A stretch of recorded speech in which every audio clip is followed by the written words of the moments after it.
I'd like to go back to the concept now, the topic of executive teams, because I'm putting words in your mouth. Tell me if I'm wrong, but if I think your experience with at the exec level, which is twice as much as mine or more, um, I'm sure you have seen executive teams where each individual player, incredibly talented, smart, the total package, but for some reason that team was not as effective as another executive team made up of lesser players, so to speak. Not as what happens, Joe. So let's talk about the good teams, whether they're supremely talented, franchise players, every single one of them.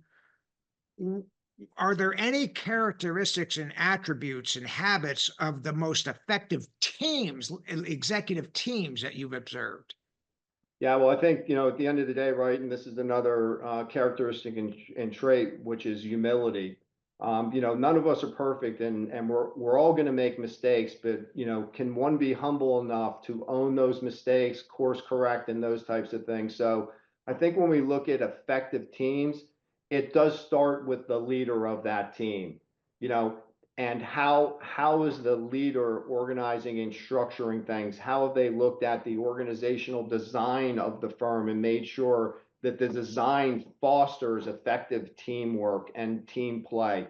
Because everyone on that executive team needs to know what their role is and that they are accountable for executing their roles, and also that they're going to trust their partners, that their partners are executing their role, and they're not going to second guess their partners when they pick up on things. It's that get offline, talk through them, but don't throw your partners under the bus. I mean, it kind of where we kicked off the podcast. It's this being arm in arm with each other and not allowing any wedges to come between that team. Because I agree with you.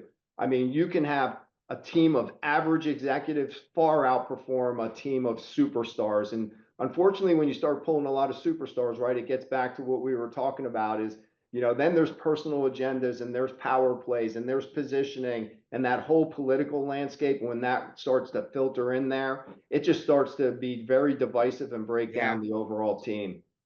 Yeah, I thank you for that. And I'm going to throw an unscripted question at you.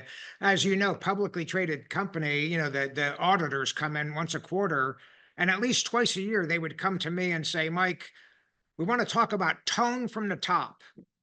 Is, Joe Liberatore, Bill Sanders, Dave Dunkel, have they ever, will they ever infer to you that they want you to do something illegal or unethical or immoral? And of course, my answer was no. And they say, and by the way, we're going to ask this question of your team later today.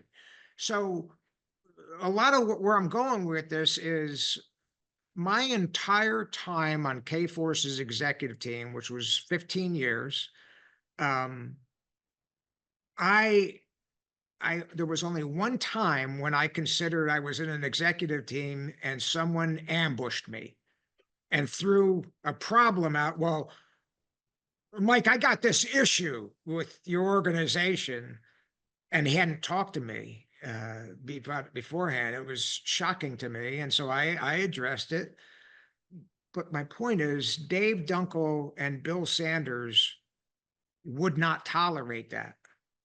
If you got to, Mike, if you have a problem with Joe's organization, you go talk to Joe. And if it can't be resolved, then you come to me privately and say, Bill, you got a referee between me and Joe. We're not getting along. Talk to him, get his side of it. So where I'm going with this, and I want to talk to serving CEOs and people that are even in charge of their own departments. What's your thought on how important the lead guy is, that lead sled dog is in setting the tone for the entire conduct and ethos and personality of a leadership team? It's at the heart of everything. I mean, it starts right there, starts and ends right there.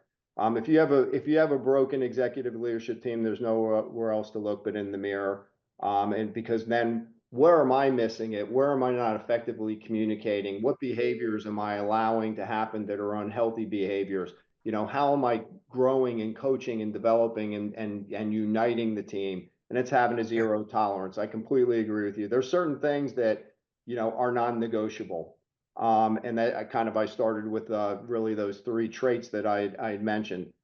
Those are non-negotiable at Kforce, and I don't care how good somebody is. They could be the best staffing executive in the industry. They can go work somewhere else because it comes down to that teamwork and everybody working together. So you're just spot on, Mike. It's a zero tolerance.